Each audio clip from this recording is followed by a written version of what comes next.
Oh, welcome back to another edition of the Reggae Boys Weekly. Once again, it's good to be back, people. Today I'm joined by Dylan to my far left and Dicanio to my close left. Big up on yourself, Dicanio. Walk on. There, bro. Big up yourself, Dylan. Is Dylan upset over the draw? Am I upset? I say, walk on, brother, in a respond. Oh, I didn't hear you. Sorry. What you saying? How you doing after that draw to Brighton? Oh, yeah. Thomas Partey, Gabriel, Declan Rice, sell the game. Kai Havertz should have scored. I can acknowledge that. After watching Haaland's performance, Kai Havertz should have scored. But yeah, it's Man City league. I've said this to Dicanio repeatedly, and I'll continue saying it. It's Man City's league to lose. They have everything. They have literally everything. Them just need like Maris back or something in January, and then it's sealed. So yeah, happy for the second place, and let's see what if we can win like a FA Cup or a Carabao Cup or something. How long have you guys won the FA Cup? How long has it been? Yeah, 6 years or so. With 6 years, the sickness. 2020, brother. Oh, okay. Well, big up on yourself. Before the sending off for Declan Rice, I think it was a good game. You know what I'm saying? Obviously, the sending off with Declan Rice changed the shape of the game. However, second half, I think Arsenal being 10-man down kind of played well, especially on the breakaway with the Saka chance and the Kai Havertz chance in which he should have scored. You know what I'm saying? But I was hoping that Brighton would have gotten the 3 points. But obviously, they're not that type of team to go ahead and take control of the game with one extra man. You know what I'm saying? But United plays tomorrow, so we'll see. Take what 3 points? We're not the same, Kishan.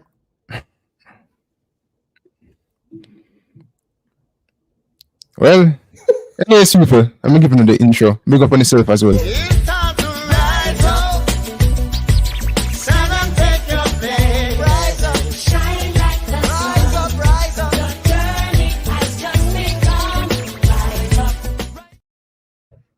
Yes, people, big up on yourself.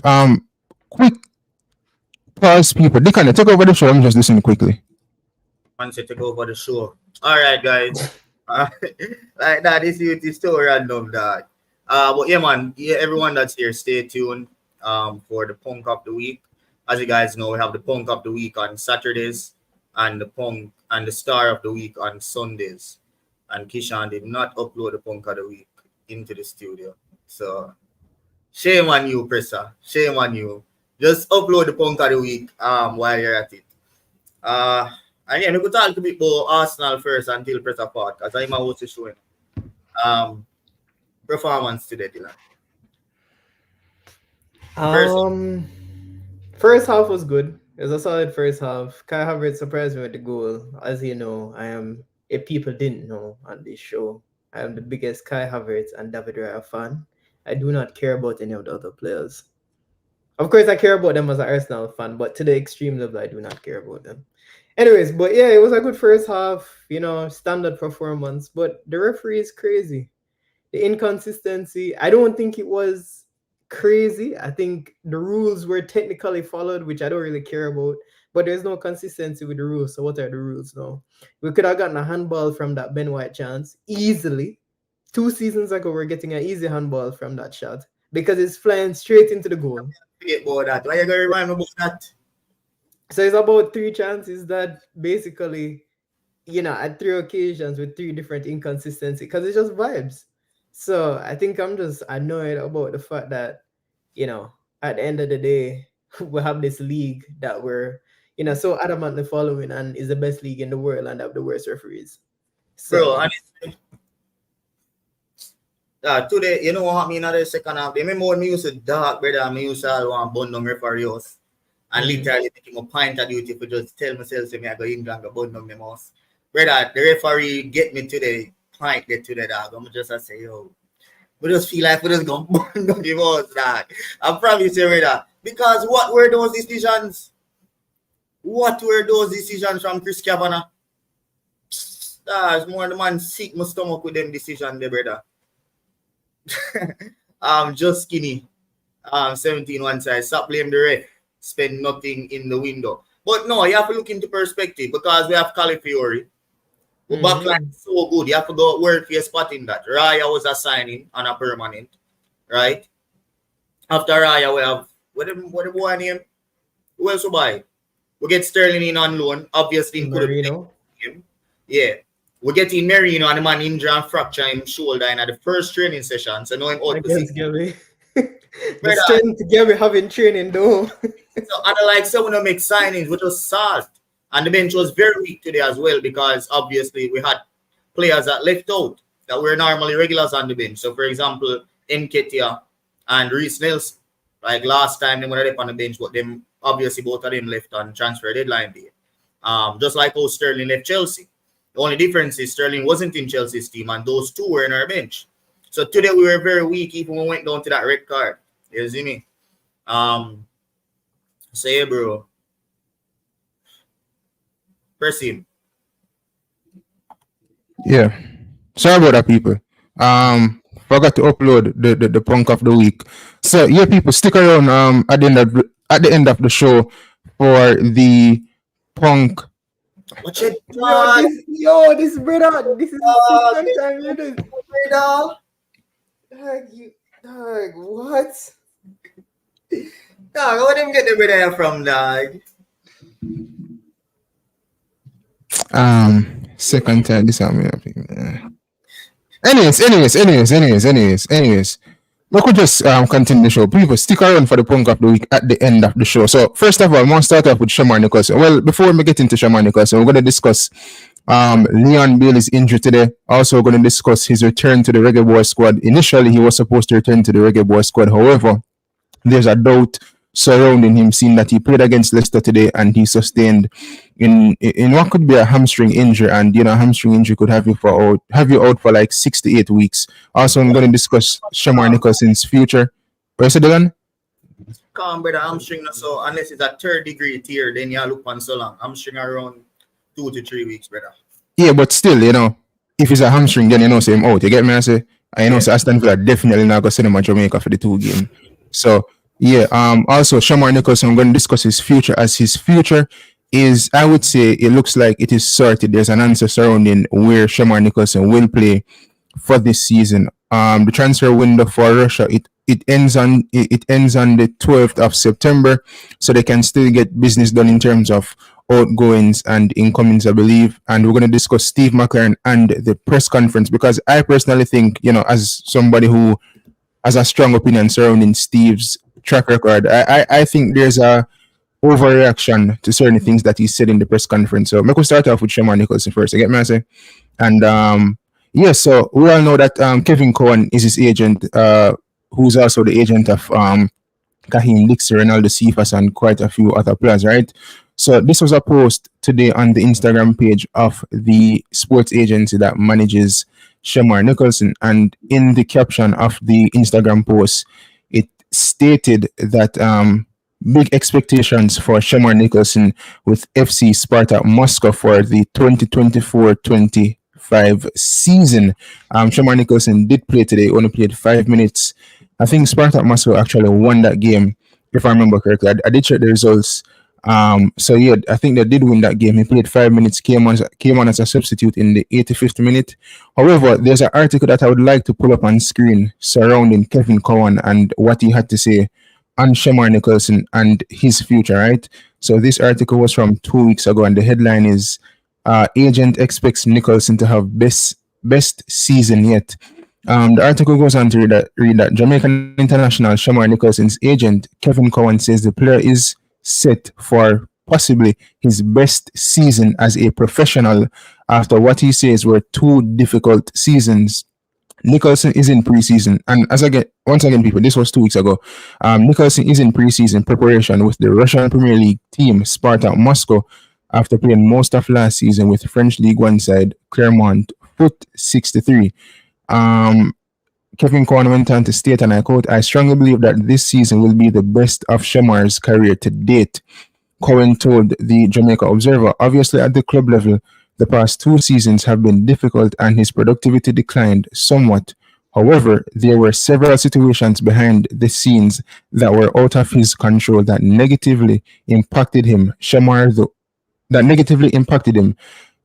though, has consistently proven that he's resilient and he has the capacity to overcome difficult challenges. Now, before we even get further into this article, Kevin Cowan is stating that this might be Shamar Nicholson's best season to date, right? Dicanio, you're familiar with Shamar Nicholson. What do you have to say about that?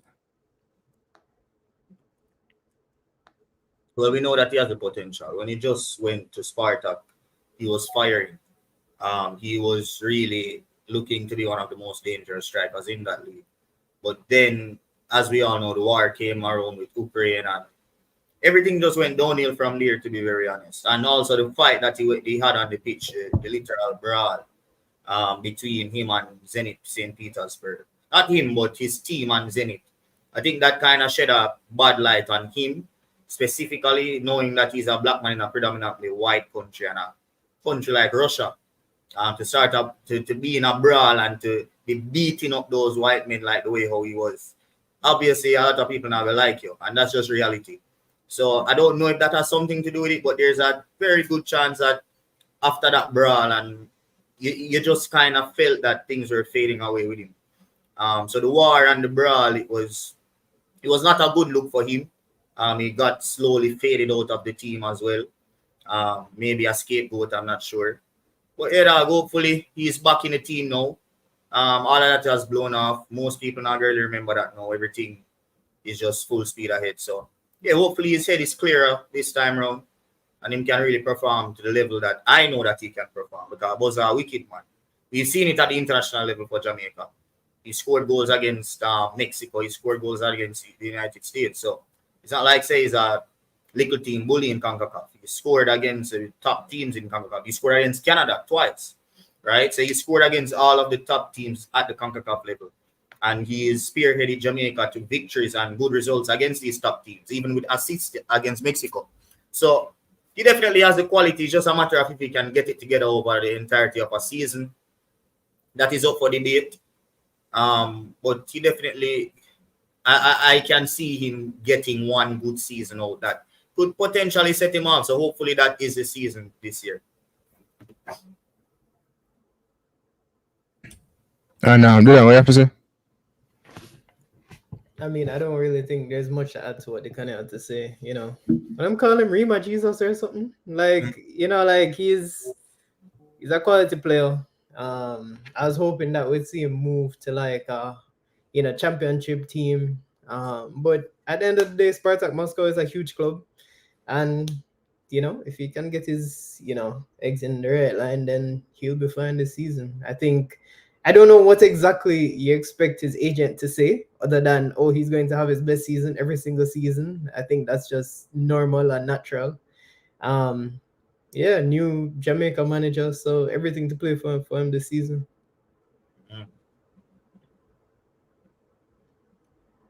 Let me get back to the article. So Shamar Nicholson. So let me just continue with the article surrounding Shamar Nicholson. So, his agent is stating that he believes, this was 2 weeks ago, he believes that this will be his best season. So, the former Reggae Boyz, or the former Boys Town striker who scored 4 goals in 26 appearances in League One on loan from Spartak last season, could be on the move again, Cowan added. Now he's at Spartak Moscow, training tirelessly with the main team and patiently awaiting his opportunity. Consequently, I cannot say for certain if he will be at Spartak or if he will join another club this season.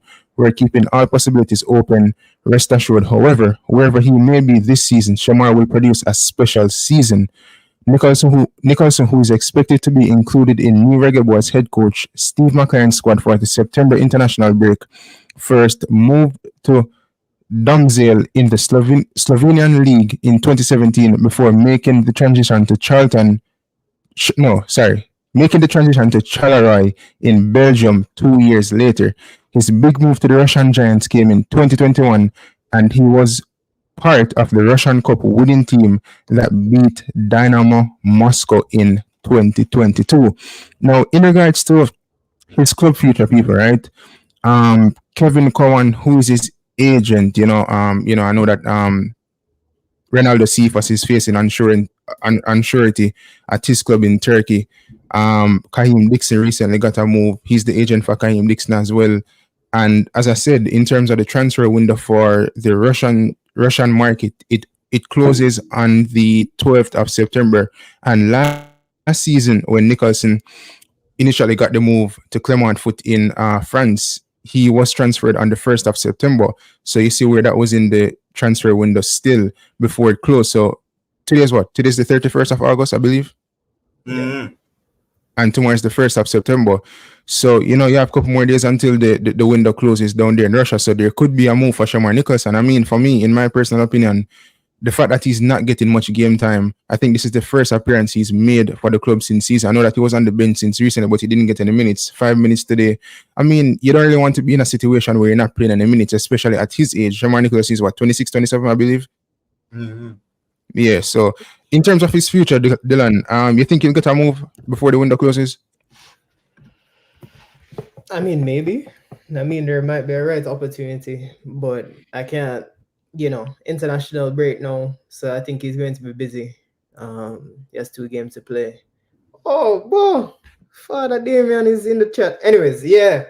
I think it'd be a good opportunity for him if he moves somewhere else. But at the end of the day, managers conversation, agent conversations, international break. I think the international break probably is where he's at his happiest. So, I mean, let's just see what happened. And Dicanio, what you have to say pertaining to his future? Game. It's heading the game, bro. It's heading the game. But yeah, just before we move on to the next topic, as you guys are seeing below, Gunna's YouTube channel will be giving away tickets to the National Stadium, the match this Friday. So we're going to give away 2 tickets on today's show, and we're going to give away 2 tickets on tomorrow's show. If you don't get it today's show, forward and get it tomorrow's show. So only 2 tickets. Closer to the end of the show, we're going to have a call-in time. We're going to drop the link. Whoever click the link first, get the ticket. You get to talk about whatever topic you want to talk about on the show, and you get the ticket if you click the link first. You see me? So stay tuned for the show. Today we give away 2 tickets, and tomorrow we give away another 2. Go through, Professor. Yeah, but as I say, more I get your opinion on the end of the transfer that's coming up on the 12th of September surrounding Shamar Nicholson. You think that he'll get a move somewhere? No, brother. You see, man, agent say he must stay and he must go perform. If him agent come out and say that publicly, then who am I to expect a move? You see me? Like, agents now just say that out publicly knowing that they might look a move, bro. You see me? So, him obviously committed to Shakhtar this season. And let's see. Hopefully, he can perform better, because imagine him performing for his club. It only bodes well for Jamaica. Antonio right now kind of suspect. But he have to start because he's starting for West Ham. Right? Exactly. So, all Boyz have to do is just start fire on him, take away and sweep away Antonio foot, bro. And if Boyz are serious about this spot, then he better up in game, because you have Mason G coming. You see me? And a striker that man will play if him forward. You see me, bro? So, yeah, fam. No transfer for Boyz for me.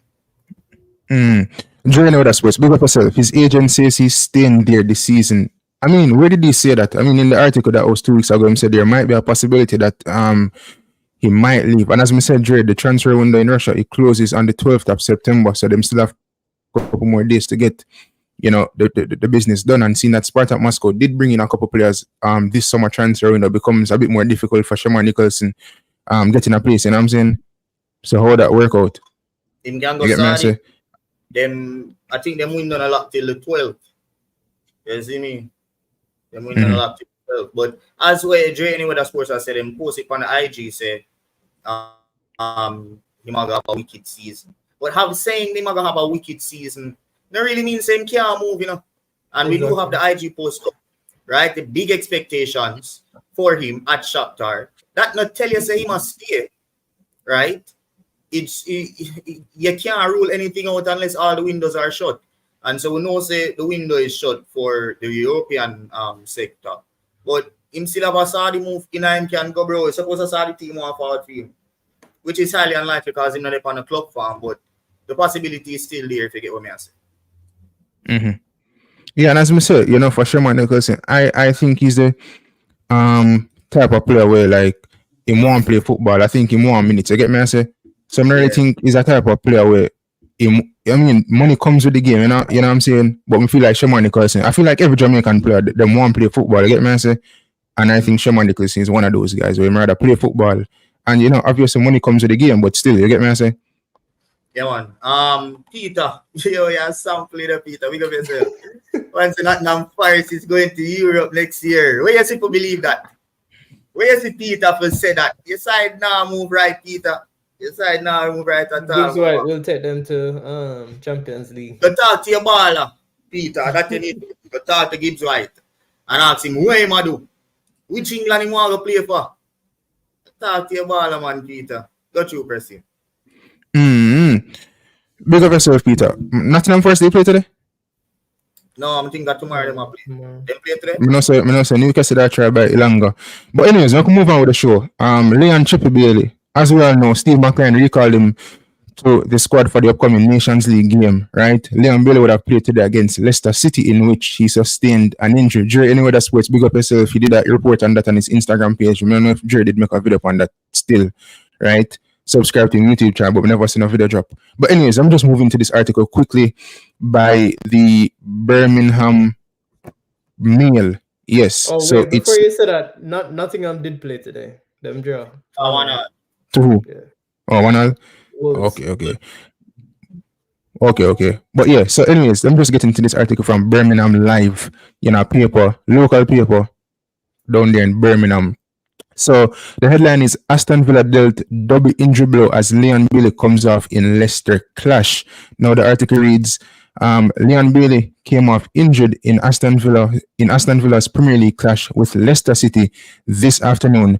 The winger appeared to strain a muscle when he lunged in an attempt to block a pass in the final third. He was replaced by Jacob Ramsey in the 15th minute of play. Bailey's natural replacement would have been Jaden Phalange, but he is also believed to be injured and wasn't included in this afternoon's matchday squad. Bailey will be considered as a doubt to feature for Jamaica over the September international break after picking up this injury.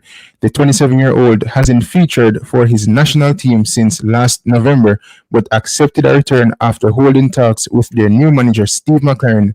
Jamaica will play 2 Concacaf Nations League fixtures against Cuba and Honduras. Unai Emery will give an update on Phalange after full time. The 22-year-old was selected to represent England's under-21s on Friday, along with Villa teammate Morgan Rogers. Now, I did watch this Aston Villa game, and it's just to see Leon Bailey coming off injured, right? Especially, seeing that he was selected to come and represent the country for the Cuba and the Honduras game. Now, Dicanio, Leon Bailey, what do you think about this? You think it's an injury that will rule him out for those 2 games, or it's just a knock, or hopefully it's just nothing? Bro, I wasn't watching the game as in normally dip on the road around some errands. So I heard when everybody say, "Oh, Bailey salt." First of all, I hear them say something about Bailey. So I say I want him. I think he's a chance in this or something. And then everybody say the dog injured. I say chance. That's a Jado dog. Like seriously, when I watch just start, the man got injured. When they say clean slate. Well, me I say clean slate. I don't know how stadium would react because I have only for people on here on YouTube. I say them no want him back on Kirby's purpose or. But yeah, only for people I say them no want that back the man, bro. So I for one, but I say clean slate. Go watch the match and see what go on and see if the dog can really do something under McClaren. You see me? But the dog will get injured right now. My vibes it all broke, bro. When me hear say the man injured, me I said that I'm for really go to the match dog. I can still going on, but I just say I said that I'm for really go to the match dog. I'm really excited to see the Antonio, them I agree, and Bailey. But we're not sure if he's gonna be out, but rest assured, if there's even a doubt of injury, which there seem to be, Aston Villa will keep him back. You see me? So, and I doubt Leon Bailey is gonna be playing on any injury like what him say he did back then. So, yeah, bro. It would be rough to see him out because I think it would have been a very good way to start back his comeback. You see me against Cuba, little idiot side. And don't tell me say them on an idiot side. And don't tell me to respect my opponents. I do not respect Cuba in football terms. Right? So little idiot side, Jamaica fear dump up, bro. So but yeah, expect the man to forward and get back the fans on inside. I know them with it. But John know that. Hopefully he can forward still. What do you think, Dylan? Then what you have to say about the Liam Bailey situation? No, I was laughing about that comment that you brought up. Yeah, I don't really have anything to say about it. I mean, the statement that we made was a statement that we made, and JFF is doing their job at the end of the day. But yeah, no, when I saw it, I was just like, Jano, like all the bad things that we said all came back to bite us, because the moment that the man says committed, Steve McClaren, you know, I was just rewatching the press conference a while ago because I tuned in for the last part and I was making some notes for the show, and hearing the comments that he said, he went to him after the Arsenal game and said, yo, unless you committed to the attacking and defensive work, just don't bother come play, basically. He just said that he wants him to be committed, and the moment that the man is ready to commit, injury. So it just feels like a very unlucky situation. McClaren, I really like the way he's speaking.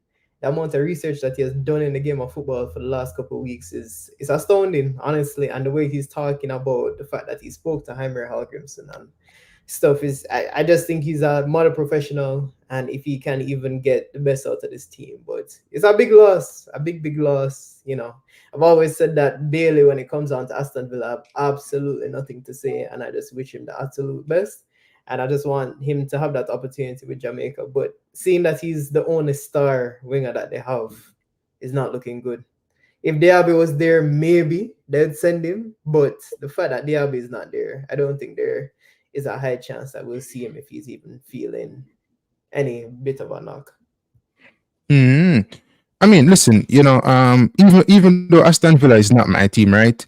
It's a big miss if it's gonna like affect him for a long period of time, because as we said, you know, Diaby isn't there. Phalange is the natural replacement, but Phalange is not like the finished article, you know what I'm saying? So hopefully he's not out for too long, and they have some crucial games coming up in Champions League, etc. You know what I'm saying? And they're already weak off that left-hand side. So hopefully they don't really have much problem coming off that right-hand side. Hopefully by the time the international break finishes, which is, how long is the international break for? Like 2 weeks, don't? Yeah.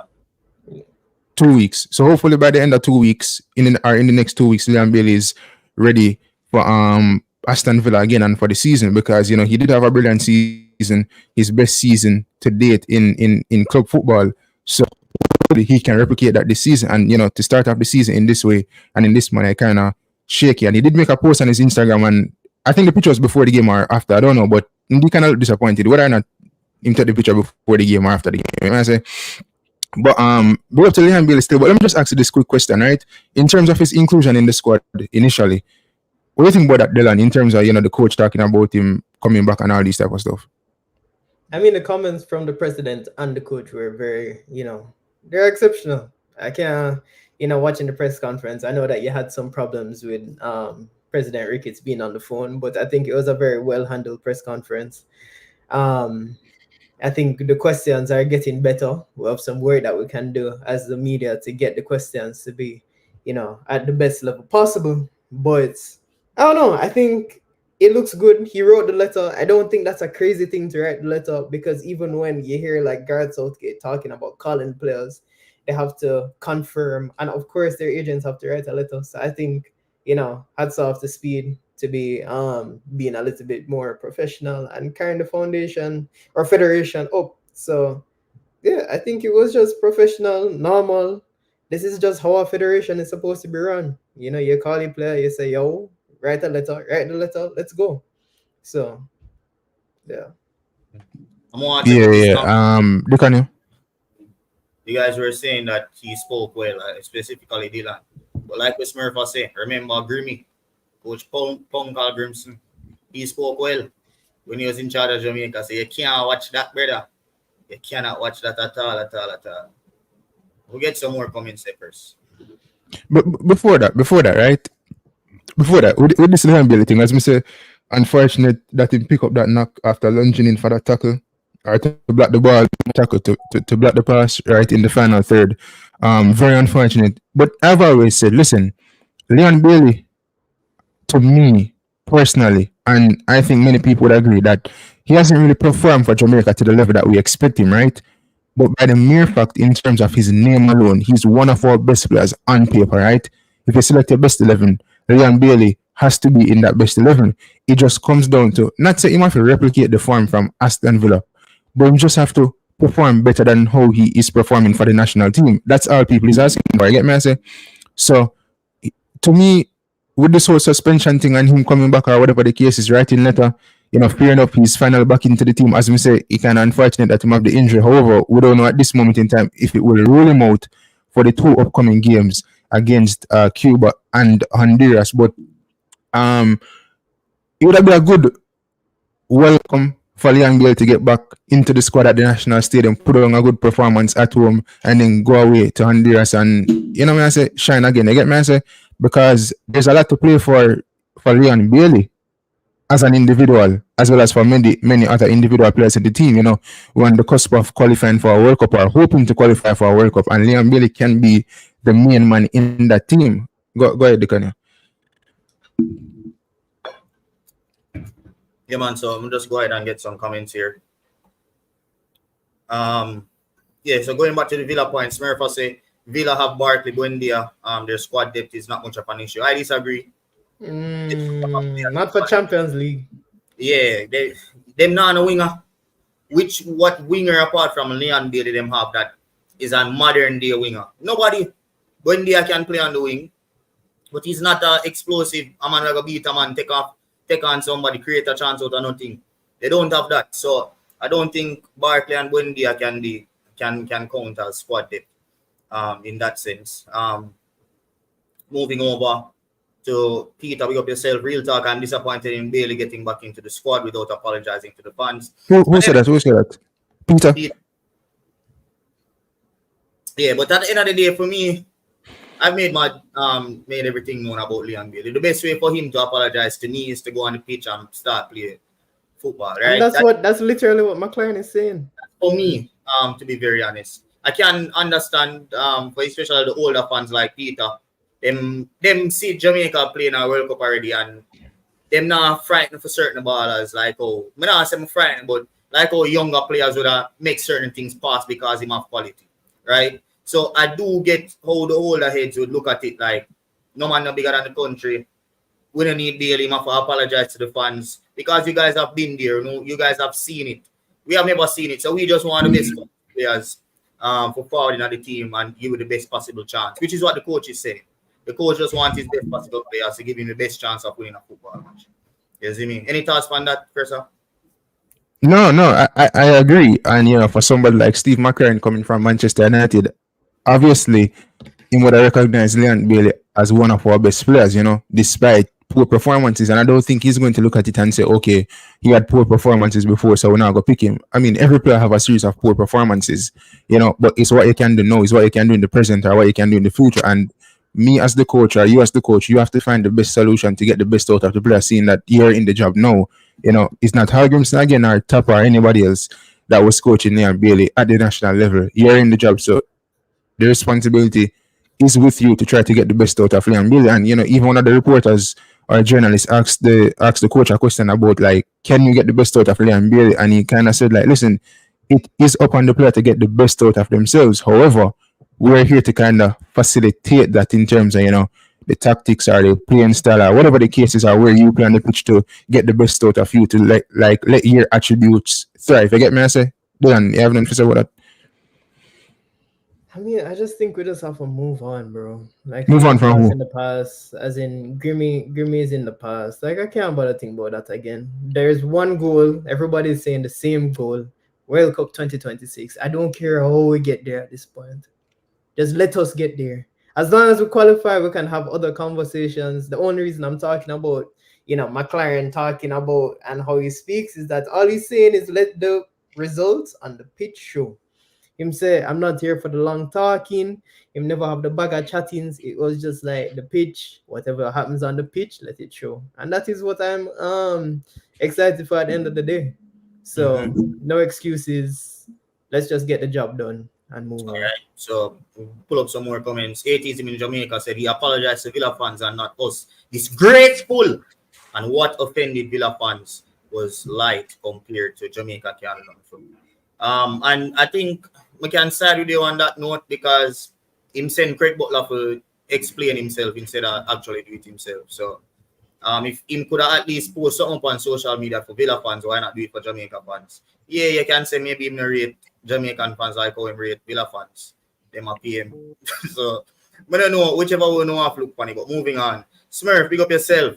Dylan, when given time on the ball, is a good player. Let Dylan talk. Let's go. Hashtag Dylan in the comment section.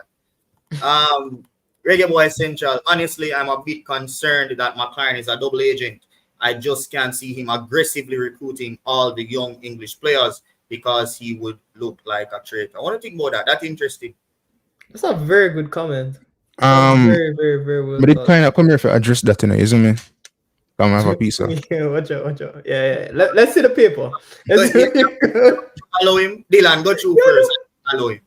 Yeah, no, I think no. But Presser, lie. When are you going to address it, Presser?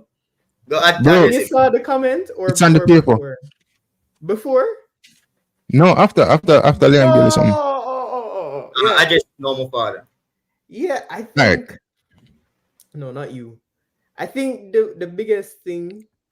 I mean, I agree. I think that is not very crazy. I think although he's in the job, I can't see him fully going to try and okay, put it this way. I don't think he's going to be in the room and aggressively say, you have to play for Jamaica. Because he has spoken about the fact that some of those English players just want to play for England. And he's just going to allow that because didn't he play for England himself? So I think that is a good point. He also spoke about the fact that he's not really going to pressure younger players into playing for Jamaica. He says that younger players still believe that they can represent England. So let them, believe that. So he's really trying to recruit older players. He said that he had a list of, I think, 50 players that he's looking at. So, I agree. He said 50 players. Yeah. 50. Yeah. He said when he got the job, he got a list of 50 players that he was looking at with Jamaican heritage. So, yeah, good comment. Solid comment. No, listen. Big up yourself, Cranky. I don't know if Cranky is watching the live stream. However, I was watching Cranky live recently, and he was talking about the press conference, and he was giving his reaction to the press conference, and some of the comments that Steve McClaren had or responses he had to some questions, right? And one of them surrounded the heritage players and the recruitment of these players, and Steve kind of said that players at the age of 23, 24 for England, they're a bit harder to recruit because you're younger, you have more of a chance to play for England compared to when you're going up in age. When you look at the likes of the Morgan Gibbs-White, in the years when Morgan Gibbs-White made that post with the emojis, right, he never get a call up. He was visibly upset, right, just by his Instagram post, right? Now, what if he had opted to play for Jamaica then? You get me? I say, no, Morgan Gibbs-White is in the squad for England. And you don't know if that is like moving forward because at least Lee Carsley, who had him at the under-21s, recognized the talent of Morgan Gibbs-White and gave him an opportunity in that sense. You get me? I say, so people that bash Steve McClaren and I say, oh, is he like a double agent, whatever the case is? Listen, no coach takes a job and be like, oh, I used to work for that club or I used to work for that country, so I'm going to be a double agent. You know what I'm saying? No coach leaves Arsenal and goes to Chelsea and be like, oh, I have this massive love for Chelsea, so I'm just going to mess up Arsenal. That doesn't make no sense. You get me? I said, these are professional people who get hired for like these top jobs to like get results. So there's no way Steve McClaren is going to come to Jamaica and then when he go to recruit the English-based players, he's going to be like, yo, need to come play for Jamaica, because I don't want Jamaica to do good. No coach is going to do that. You know what I'm saying? But I don't know. I feel like that killer instinct, that killer edge to get the thing over the line is just not going to be there. Imagine if him call Gibbs-White and say, yo, yeah, man, just come forward, come play for Jamaica. And he said, I feel like I'm going to play for England. And he said, yeah, man, I believe in you. He's not going to have that kind of killer instinct if he had no stakes in it. If you get what I mean? And I think the main issue as well, especially with these, is that you mentioned the fact of Morgan Gibbs-White being an England regular. He's 24 years old. I don't see that happening. Those players that you know are going to be England regulars, they are England regulars from the age of 21. 20, especially modern day football. You see me? Kyle Walker play for England from him a little boy. Where's Dele Alli right now? Where's Marcus Rashford right now? Where's Raheem Sterling? But it's still Rashford is an England regular. If Rashford find but little not in but not in recent times. Yeah, no, but how many caps does he have? Exactly. That's the other thing you have to think about. If Rashford career for don't know, we would have looked on him caps in England and say, all right, I had a decent career. But that going back to the point that I was trying to make is these players are not going to be England regulars. Omar Hutchinson does not have. I can't see him being an England regular, especially in the position that he plays. He's 2 years younger than Bukayo Saka. He's 2 years younger than Cole Palmer. He's 2 years younger than not Jared Bowen. Jared Bowen at 27. But you get what I'm trying to say. There are players that are levels above this guy, right? That is in the England setup and will be in the England setup. So I think sometimes you just have to. It depends on what their ambition is. Do you just want to be able to say I played for England? And if somebody were really born and grown in England, I can get that perspective because them not used to Jamaica, them don't know about Jamaica. So yeah, but listen to this, right? Hold on, I'll finish. So if you born and you grow in England, you just want to play for England. You just want to represent the team that you love, right? So I can understand that perspective. So is it a matter of their career? Because if it was just about their career, right, then they would have said, all right, I'm going to represent Jamaica because about legacy or whatever. But hold on, they'll get on. But if it's just about that sentiment, right, just being able to tell your grandkids, say, I'll play for England one day. And I think that is what some of them players look for because it could never be them career. It could never be them career because they know in themselves it is heavily one-sided to the top leagues, the top six, the big six. So if they are part of the squad, those big 16, it's highly unlikely to be an England regular. You don't find Jordan Pickfords every day. Yeah, but you also have to think about taking the chance. Because you can, in their head, they can be that one Jordan Pickford. It's the same thing like trying to go pro. All right, let me just tell this, right? That's why I say you have to pair that to the fact that maybe they just don't. It's about the sentiment. It's about to look at their career and say, I played for England. But let me just say this, right? Also, wait, before you go, Presser, it's the thing that we're talking about with Dele Alli in the group.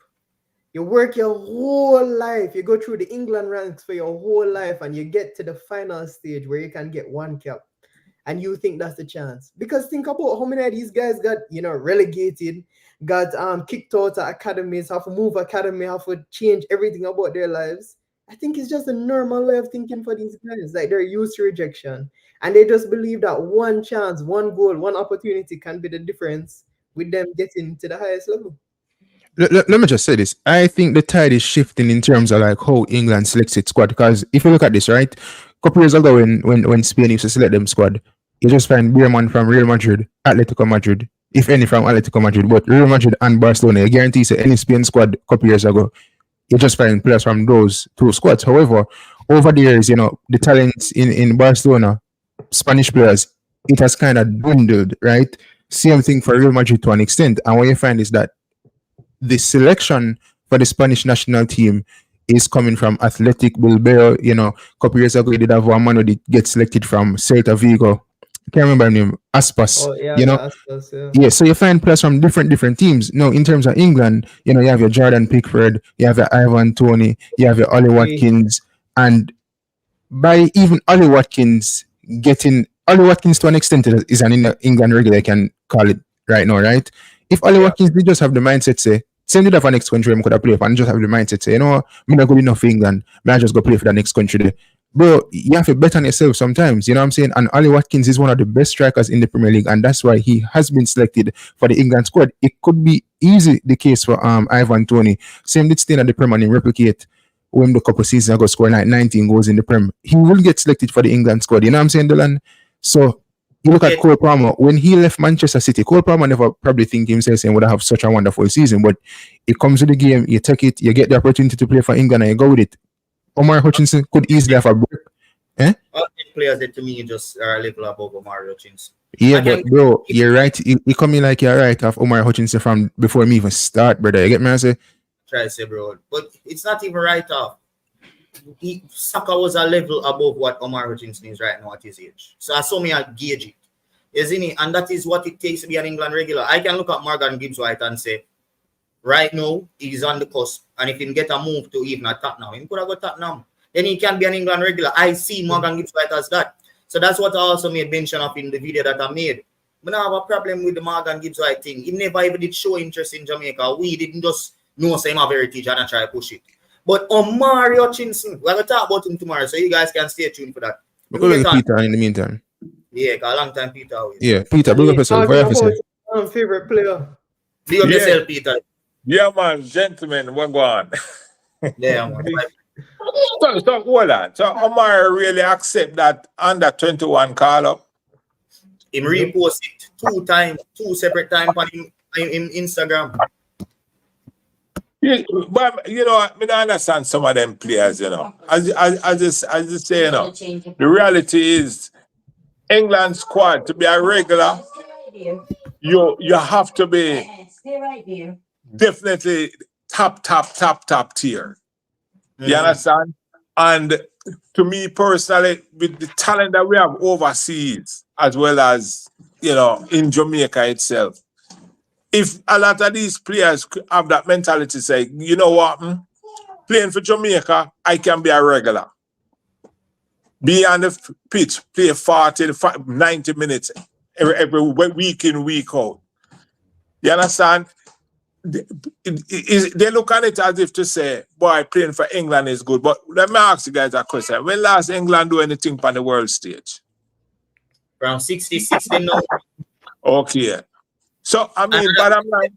They have a very high chance of doing something in Concacaf if them come Jamaica and making a name for themselves. Yes, because think about it. England going to World Cup and with, if them, I just said 66 the last time. If they were supposed to win it, it's nothing. Can you imagine if these players create the mindset, say, boy, you know what, there's something brewing in a Jamaican football. But we go join, let me all come together, join this squad, and say them go to World Cup. And because we have seen this in the past where, for example, look at South Korea. South Korea went into the World Cup and I think them reached. They come fourth or something like that. I think they got the last in the semi-final round or something like that. We even see Ghana do 10 World Cup. Yeah. So the amount of recognition. The last World Cup. Morocco got semi-final World Cup. Yeah. And I mean, bottom line, can you imagine how much recognition would come to these guys if they was to come and play for a team like Jamaica and show the world, say, boy, guess what? We take them to the quarter final of the round, second stage, third round. It would be better for them career. At least that's my personal opinion. And people will give them a second and third look. Look at Jaimes for Colombia. When Jaimes did go into the World Cup, you know, with the first introduction to the World Cup, Jaimes was, they knew him, but the world never knew him. And when, based upon his performance in the World Cup, the man get a big contract right after. And it's so it go. You understand? Yeah, but Peter, let me just say this, right? Before, I know say English-based players did play for Jamaica back in 1998, right? Yeah. But due to the fact that information is more prevalent now, we kind of know which players have heritage, etc., and who can potentially represent the country.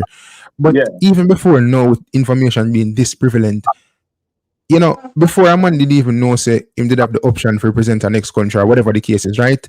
I mean, if you never have Jamaica to represent or any other country, you just stick by the fact that you only have England to represent your respective country and you work your socks off to get into that team or get an opportunity to be selected by playing the best football. You get me? I say? So for me, I think people are a bit too harsh on Omar. And to be fair to Omar Hutchinson, let me address this first. The only thing we're wrong Omar Hutchinson for, the only thing we're wrong him for is to wear the flag at the end of the championship season. You get me? I say? But to be fair to the youngster, he did say that he was taking a break from international football. He did state that he got called up for the 21s back then and the Reggae Boy squad, I believe. But he wanted a break from international football. You know, not because there's the potential of playing for Jamaica means that everyone must just run and come play for Jamaica. You get me? I say, I mean, Yeah, but you play for us in that friendly already. Yeah, that's what I'm about to say. Yeah, but that's different still. The man has gone into the process from a very early, just like Dexter, just like Karen Anderson. So we hold him at a different standard than these persons that we even remember a passport yet. He has a passport. He's here almost every holiday we him get, right? Him representing friendlies already. Him wear the shirt. You can find pictures with him wearing the Jamaica national jersey. He has been dodging call-ups. It is evident he has been dodging call-ups. He never get. As you said, he mentioned in March that he got selected for under 21. He got selected for Jamaica. He never picked no. No, you got. I don't know if he gets selected for both. But we all know that when Steve McClaren goes up books and say him about the best players, we all know Steve McClaren call him up. There's no way on earth Omar Hutchins was not a part of that 50-man squad list. There's no way on earth Omar Hutchins was not part of Steve McClaren. The man rejected the call up, brother. Because the mere fact that back then you said he got called up for under 21s and Jamaica and you know select none. And now if you call up for under 21s, I'm gonna see in a Jamaica squad when there are players in that squad that you could make it up. No, brother. You dep on the farm where you dep on with the end of season, that farm. And like this is an out of farm player, you know. He's in farm. You know, plays some of the best football of his career right now, so far. So don't tell me you can never try to, and he rejected the call up. And the man chose England. That me I tried it, and that is the reason why Jamaican people are going to batter and bruise him. So around the Jamaicans, you know, you come parade with damn Jamaican flag after you win promotion. Right before the Copa America. When people expect you to be part of the squad, my brother. You see me? Go parade with the England flag if England you want to represent bad man.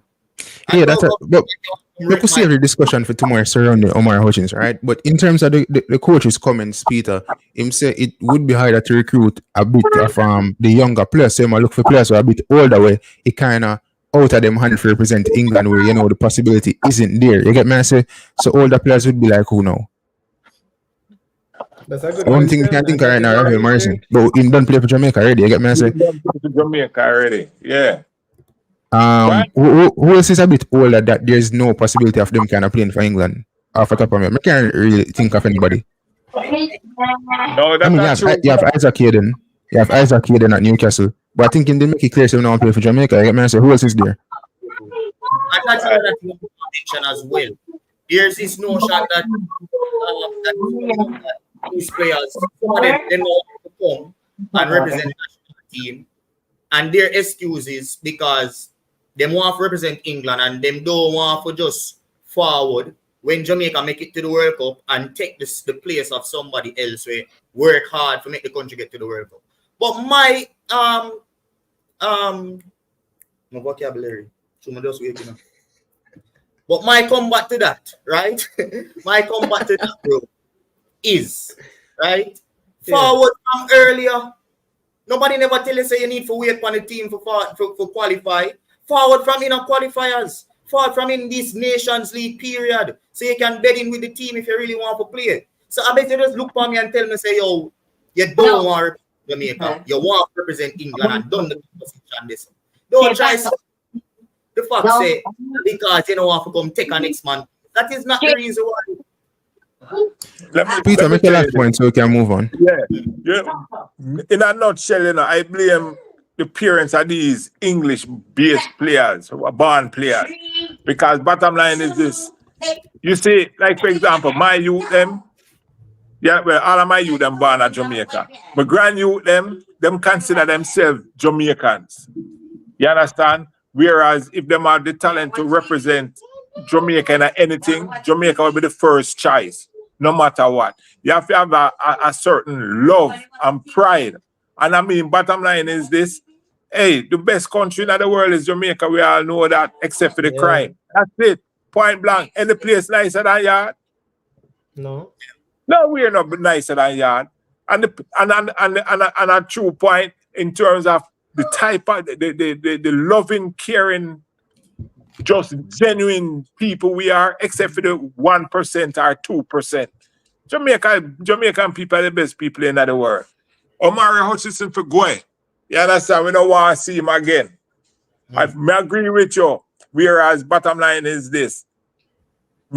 Him know say we want him, and yet still the man turn him back from us. You see, like say how me feel with Bailey, and the same way me feel with Omari Hutchison right now. Me never want to hear him name. And that is just real talk. If you turn your back on Jamaica, me don't want to say it.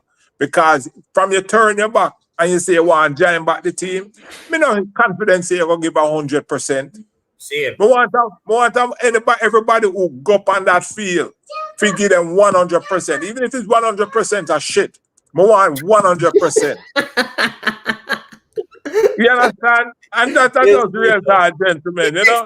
It makes sense because of Paris you bring. Then you know, the greatest. When me there Europe, I watch European competition next year. Where you went, where not gonna be? Right up, I play English League Cup, FA Cup. No man, Europe, Mr. Man. Top flight we are going. Remember me tell you this. I remember Peter make a prediction. One thing for sure, we're going there at the top 3 of this Premier League. You see the game today? You ever see team ball like that yet? It's a different style than last year. You play haters, FIFA? man. On our haters, on the Arsenal and on the United fans and Liverpool, the whole of our haters, man. The real Reds are back. Peter said so. Before you go to Peter, well, give away tickets, you were the first caller. So, have anybody in Jamaica you want to give a ticket? Yeah, man. Between brother. All right, cool. So what you say here? Just leave somewhere where we can message and send you the ticket in the private chat. In the private. My whole school, you know. Or you get the private chat. Or Peter, send us an email. All right, just send us an email. Yeah, I'm gonna send that email now. You know. All right, the email in the chat. Yeah, as a matter, I might just give you my brother email address. All right, straight. Cool. All right, gentlemen, stay blessed, you know. I want to run things, you know. I want to run this program here. You understand? Green, black, and gold. I want you and me always represent, you know. One to Presser, one to Dylan. Them man on another Jamaican t-shirt. No, not with me. I'm under. I do, man. Bless up, gentlemen. Always a pleasure. Section and email me. The email is in the comment section.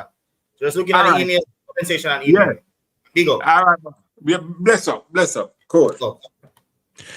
No, Peter is the king, you know. Peter is the king. There's this one thing I'm going to say, right? In terms of the comments by Ian Grimson, by Steve McClaren, and you see, this goes back to the quota. I mean, a lot of people talk about the quota and whatever the case is, and I think with the comments by Steve McClaren, no, I don't think the quota is a good thing, you know. But now say a lot of people they're a big advocate. I want to say a lot of people. Well, I don't want to say MG is a big advocate for the quota system.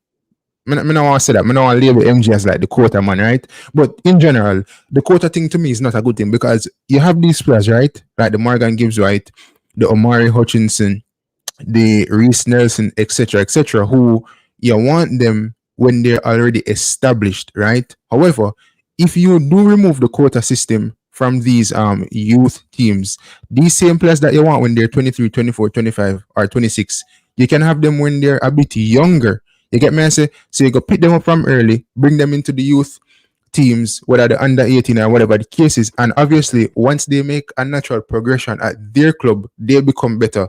And that means then the youth team becomes better, and you can have them making a natural progression to the senior team instead of going out there and recruiting them when they're 24, 25, when it's a bit harder when them play the best football in them life and they want to get a call for England. You get me, Mr. Dicanio? That makes sense? Yeah, man, we get you, man. It makes sense for a long-term vision and a long-term plan. But right now, Jamaica don't have the time for a long-term vision and a long-term plan. They just want to make it to the World Cup.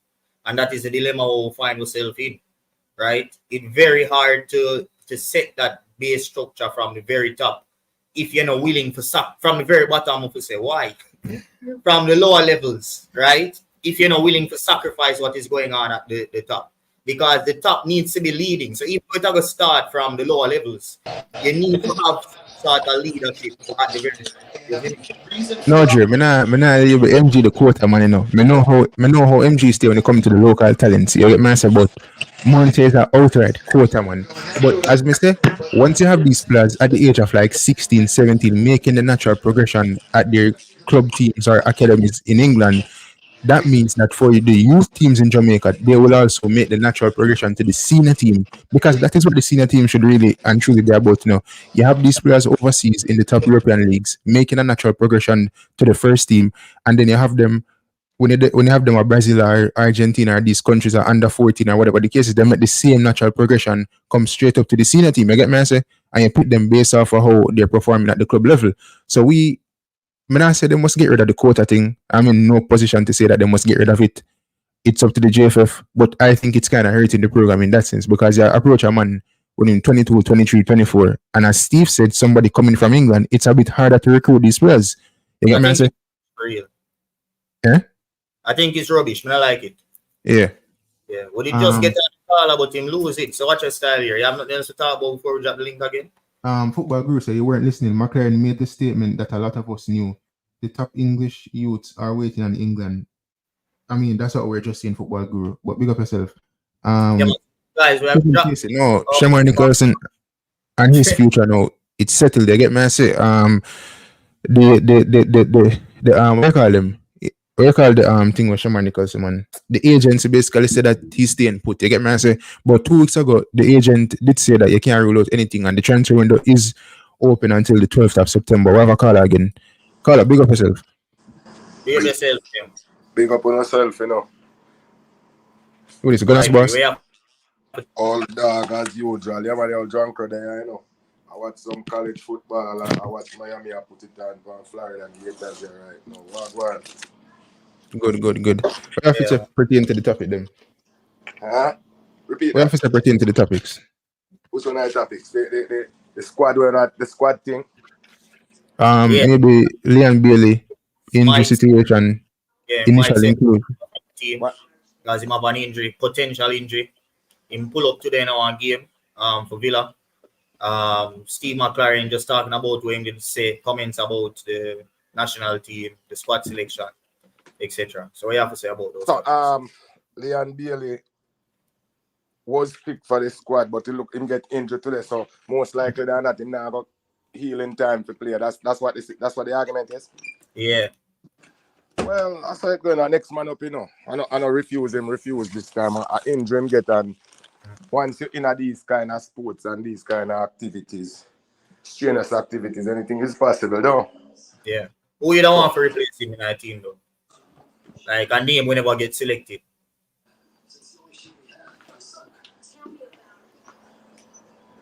Yeah, PS me in a spot, you know. I don't do that, you know. The coach, I coach job. I don't put myself in a no corner. I don't know who the coach will replace him with. Next man up, the best person for that position, whoever it is, put him there, plug him right in there, make him go to play. That's how it works. So you click the link and you're the second giveaway winner today. So you're gonna be at the match on the 6th? No, man, I don't live in Jamaica, you know. Oh, okay. You have no family where you want to get a ticket? We're gonna go match. Yeah, man, I can give my son a ticket. DJ where I can get a ticket. My son there at Jamaica and I can get a ticket. Alright, cool. Just drop your number in the chat. You know for deal with the private chat. Don't tell me say I want Peter. No, I don't. I mean, no. Put me in. Me don't know about when you say the private chat. Upon your you have one private chat with it right in the part where they right now. Studio. Hold on, let me see when me there. So wait, so let me come back. Just in the studio, you gotta see one private chat. Somebody said Flemings or Maggie. Junior Flemings are playing that type of football right now. I don't know about Flemings, you know, but you can type in your email address, your WhatsApp number, or your Instagram, and we send the ticket over there. So before the game. But I think Presser when I don't have me not call in one time when you have a number. When I don't have my number, man. Presser, you have my number. No, sir. Nobody else now gonna see it when you type it in a private chat, you know. In the studio there. So are we when me hang up. When me hang up, I can do that now.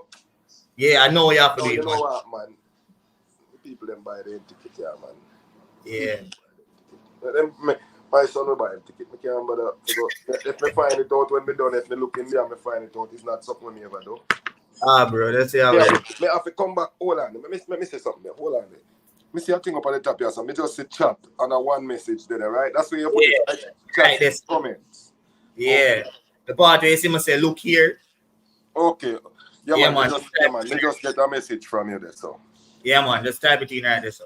So Second one. if me put my numbers here, so now you will just send the ticket to me and me. Yeah, we are bite and then send shot across here. We are sending a screenshot. I scan me, I bite online, so I scan the person of the scan it. Yeah, So man, you have me get a ticket. He get some ticket from Ryan at the last match, and I see him. He needs to come give me. Mr. Yese, hope we don't invite Omar Hutchinson ever again.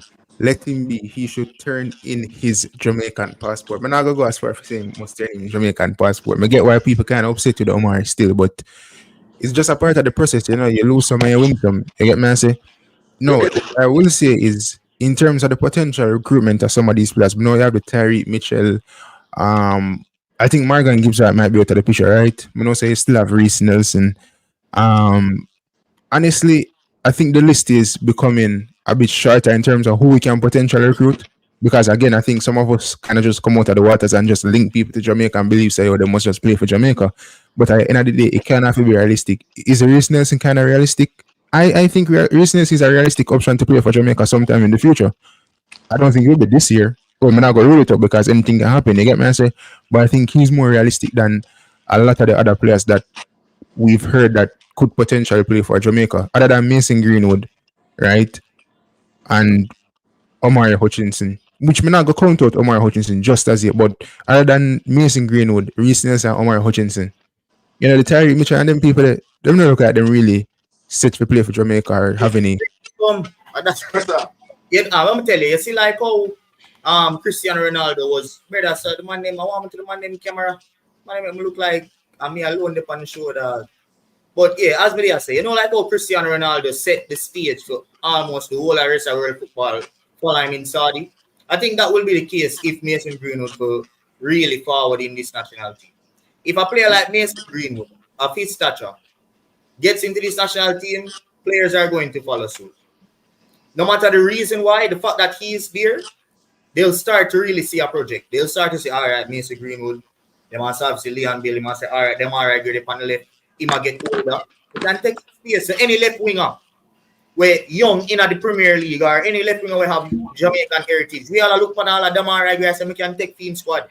Them man they are playing a Saudi, them man they get old and now we can take team spot in our squad, right? So me I tell you, bro, anyhow the Mason Greenwood forward, he will set that standard and people will follow. You see me? So, Big up yourself, Gunners boss. First off, I want to ask you a question. Mm-hmm. Yeah, man, bless you. Earlier, me hear when me just call, maybe I that trigger me make me call right away. Mm-hmm. Here you said something about the some quota system. Which one of the quota system you're talking about? For the youth teams. Which one from what age to what age? Well, that's under 18. Under 18 and below. I mean, I don't want a quota system for the 18 and below team. I need. No, that's what I said. That's what I said. I need all Jamaican on my team. I don't need nobody from overseas to come into Jamaica because first things first. Well, hold on. So you want the quota system? I want Jamaicans only. I don't want nobody to come from America. What do you mean you want Jamaicans only? What that mean? What's the definition of Jamaican? If you're not gonna make me talk, you know, and the same thing, you know. You see it. Me hear the people them are saying, me segue for a minute. Me hear the people them say, Manning's man come over here, and Manning's man is this, you know. Manning's man never this, you know. Manning's man, never this. Manning's man neither, you know. Manning's man come over here, aggressive, defensive, and pierce you know in a corner. I wanna get defensive too quick. Me nah go get defensive. Don't get defensive, Gunners. Stuff up and make me done talk and stop interrupt me every 2 words me say, and then you go say when me not say. So allow me to talk, brother. Because me see what go on, me see what be to know where be, me see what read to know where you know, and I do nothing wrong in no more than on break the petition news, you know, and some people vex because on break the news, you know, and them never know that the petition is just drop about 40 minutes before the come on the show, you know. And it wasn't about the petition really, you know. But you know come and do no petition and share no views and people vex. Me not subscribe from them. When them stop supporting them, me go support them and get enough more subscribers. So the thing only can grow and be great. And you know what I love with you, especially the one gunners in the middle. One thing with him, ramp with people. Not pet nobody my boy, because after you not go over them yard, go eat dinner. And them are going like say people come at them yard, come eat dinner. Well, me don't talk that now. Me just a one person, make me talk. No make me here go like make people say me come over here, come this no this me and them thing because them love talk them way there. So make me finish. Mm-hmm. What I am saying is from 1992, me I travel out of Jamaica, have kids in America and all them things there. There is too much good things in America where sport is concerned, where I am gonna take up my child and send to go to Jamaica to get development when I notice the youths are in Jamaica are not being developed properly because I don't miss it. So Unwa says so, Unwa said they're not good enough, So if Jamaica not good enough to develop the players, them will be out there. When me go send me players go to turn what list for? You get what me I say? Me I go by where the people them on YouTube say, every time we get to a little youth and we put them in a squad, him no good, him should be we forget some people from America. So that means to say youth them over America and the youth them over England and get better training, better preparation. So we need to leave them and get them from here when them fully ready. And then we use that system and build for we youth them a yard. We can't have under 9, under 12, under 14, under 16, under 17. I have people, I import people for those teams. Whether them have parents of Jamaican or them mother, them father, them grandmother. No. These youth teams are not about winning competition. They are for the development of local players for national team and other duties. So we cannot use the youth teams to develop, to bring in other players from overseas to develop, sir.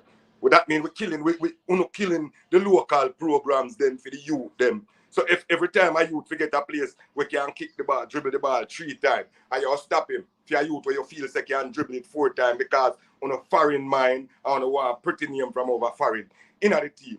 How we are going to get anywhere? No. If we do this for the long term, we have to build up with youth teams for the youth them with their yard, and then we get some good youth who want to come from the diaspora, plug in at the team, them for plug and play. You get me? No. But let me ask you this, Gunners boss, right? No, let me ask you this, right? I think you have the under 17 team right now where they're trying to qualify for the World Cup. Because them said the World Cup for under 17 are gonna keep out like every year, every 2 years, something like that. But however, so feel like under 18 or whatever, them have them respective competitions on whichever year-to-year basis, right? Now, if you have a youth team that is not good at qualifying for these tournaments that can potentially give you money, the next best thing is to recruit players from overseas with Jamaican heritage to implement in these teams so that you can qualify for these competitions, get money, and then invest back into the grassroots to then help the local players. Because the more you qualify for competitions at the senior level and at the youth level, you make more money to invest in grassroots program, coaching, education, etc., etc. But if it's the case where the local players are just not good enough for these youth teams, they're not going to qualify for these competitions and make no money to help the grassroots level or the coaching, education. You get me? I say? You wouldn't agree with that? I think before Gunners Basketball, I think it depends on what the country wants to do. There's a short-term way to do things and there's a long-term way to do things. The way that Gunners Boss is saying is a short-term way, which is the way that I would say Jamaica is going about right now with the senior men's level. Them just try to get in the best players that are already made. They are better than that we have in local leagues, and they will improve the team. But then there's also the Belgium way of going at it, where Belgium literally said, we don't care about what is going on outside of this country. We are going to set it straight. And that golden generation of De Bruyne, Yannick Ferreira, Carrasco, all of those players, they came up from the very, very youth stages all the way up together. And that is the reason why they felt so seamless, they felt so good together. And they managed to have or craft up 2 or 3 players in the likes of De Bruyne, Hazard, and Lukaku. And the rest of them you can call average footballers. They weren't top quality footballers, but they managed to beat top teams. And at one point, they were even in the top 5 in the FIFA World Ranking for a very long time. So it just depends on the way that you want to go as a football federation. Do you want to take the short-term way, which is going to get all the players, or do you want to build something sustainable that is going to last you for an 8-year period. It might take you 2 or 3 years. It might take you missing a World Cup. But you know that once you do this the right way, it will be sustainable for an 8 to 12-year period. So it just depends. And I don't think Jamaica is really suited or really wants to do that long-term approach because everybody wants that instant gratification. No offense, but the people in my JFF, some of them now go even, God forbid, now go even live to see the 12-year day. So they want to say, yo, at this me doing my time. You see me? So they might look for the shorter approach. So as I say, just have an next caller, Gunners boss. So big up yourself. yeah, Gunners boss. After the show, we have to get that. When the company show now, if you mix up the call, them, when I come to stay and I put me in a panel now. Yeah, future, but we do it one by one, man. Okay, I just bring on. I get my But me never finish yet still. But since your next caller and man, we have time. Yeah, we have a next caller. Yeah, man, we continue the conversation. I can't come here and for the team. I forgot on the road. Yeah, man, bless okay. Yeah. Which Gunners boss support Arsenal. Caller, big up yourself. Hello? Am I there online? Yeah. Big up for yourself, youngster. What Good. Evening to the panel and stuff, Bridget.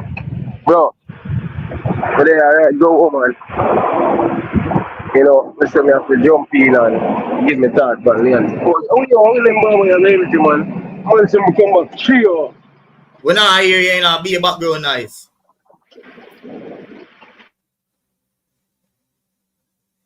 Ryan.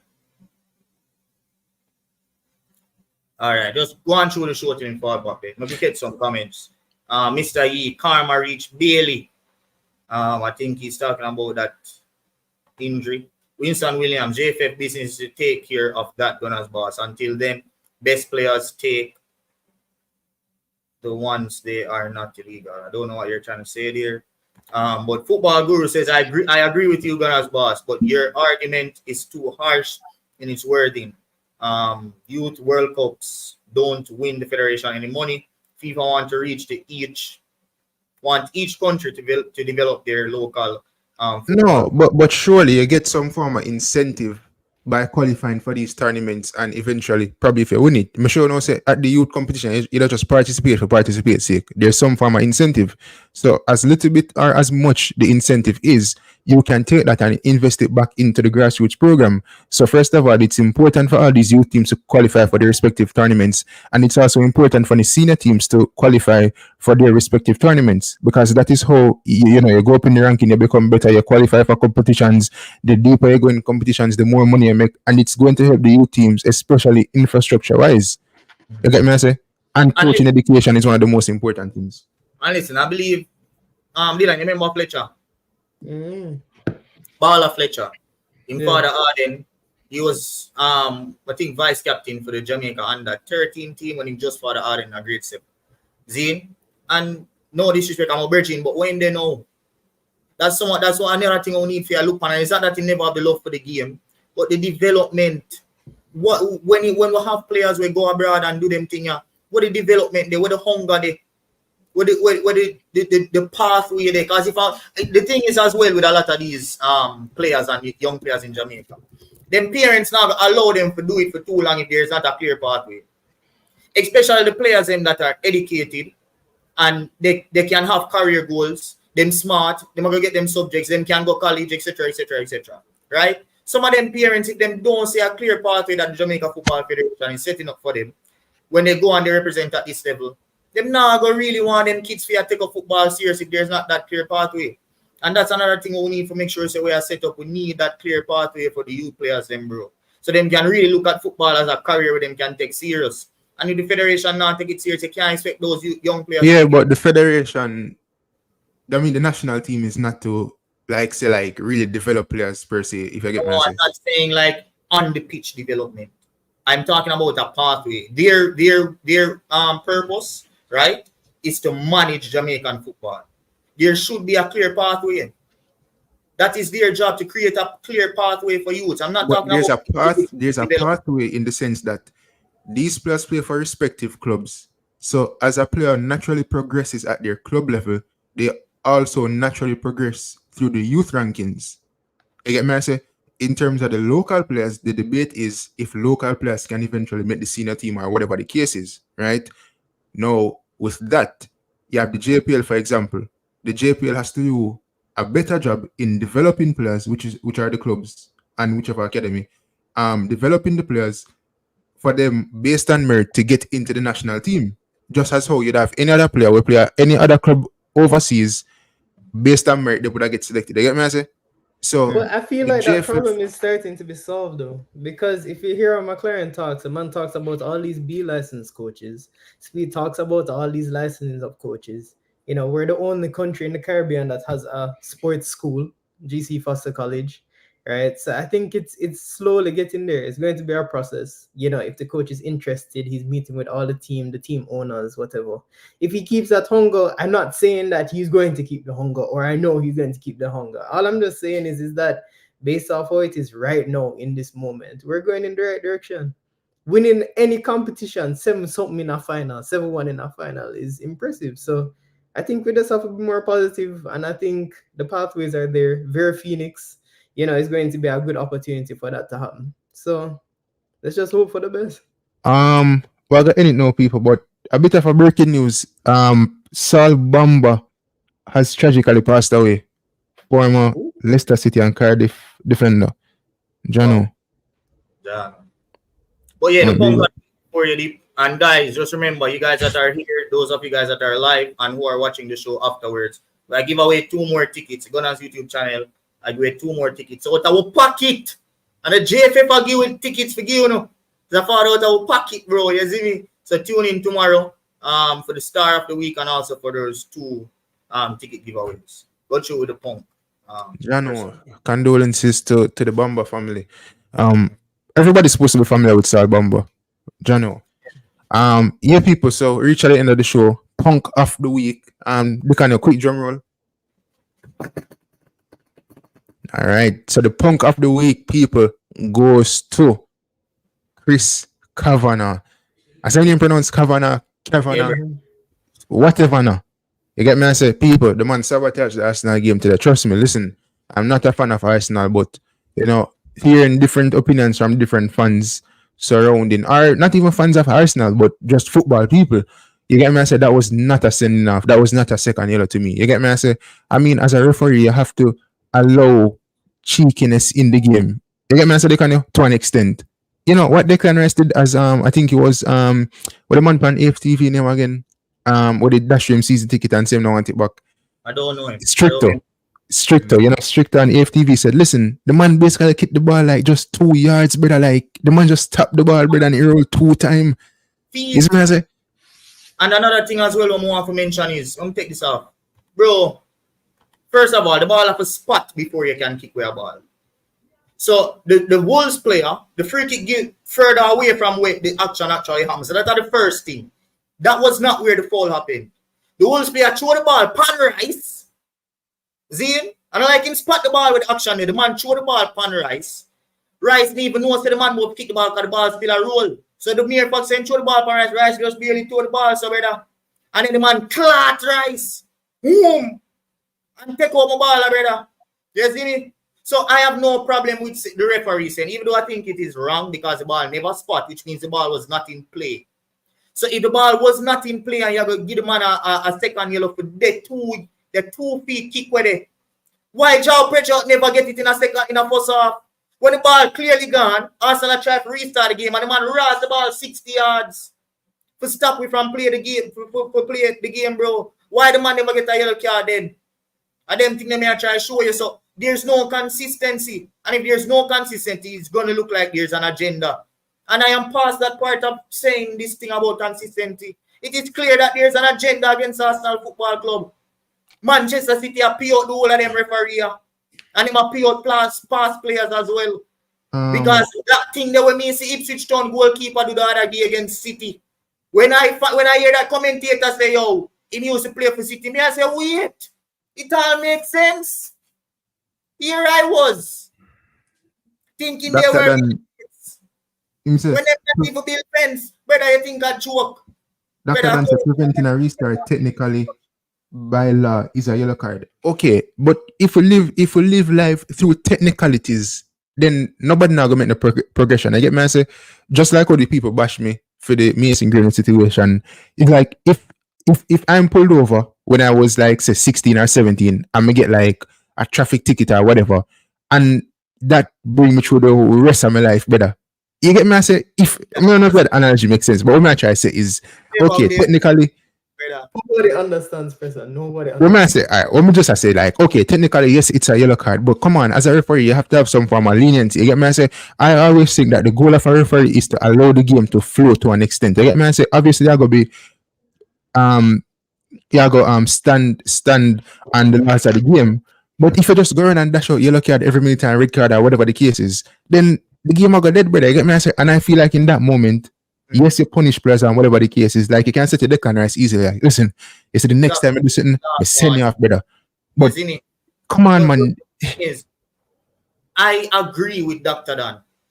It is a yellow card. If you want to look point, so from referee's point of view, it's a yellow card.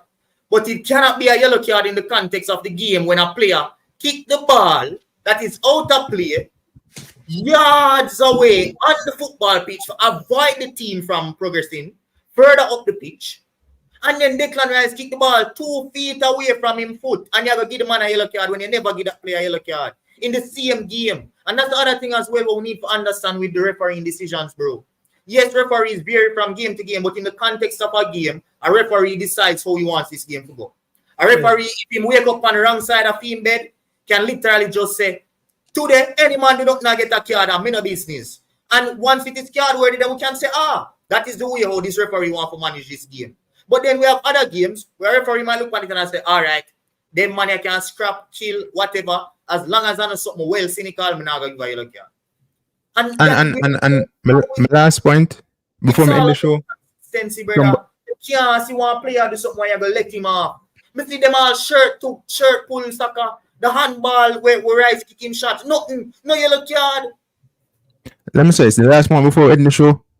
Declan Rice kind of have to take some blame, and why I say I have to take some blame because initially when it was the Brighton free kick, right, and whether or not he try to spot the ball, the look at tap where Declan Rice get and go down. Come on, brother. Oh man, man, wind that up and kick that, brother. No man, why not what man? Why not what? Yo, bad man. He's a look at touch Declan Rice get punishing, brother, and the man gone wrong, bad man. Him that try sell a yellow card for the Brighton player. You get me? I say.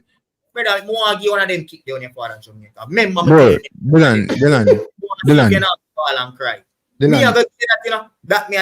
Dylan, before was that like a hard kick at Declan Rice?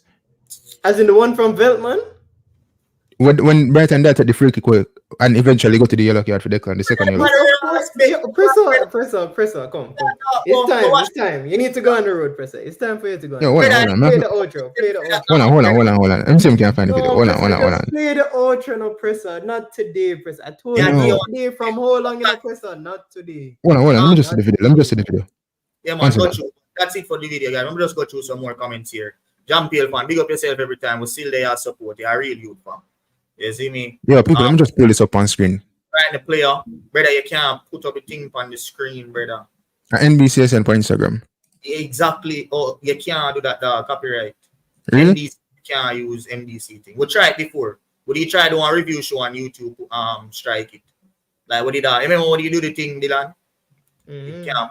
But the people them know, the people them can go see. So yeah, guys, that's it for the show. Tune in to Reggae Boyz Weekly tomorrow. The punk of the week, Chris Tinkin Kavanagh. Exactly better than that was an overreaction by Declan Rice with the initial kick, brother. All right. Yo, Dicanio, what we gonna lock up Presser now? It's in it. And time on the road now.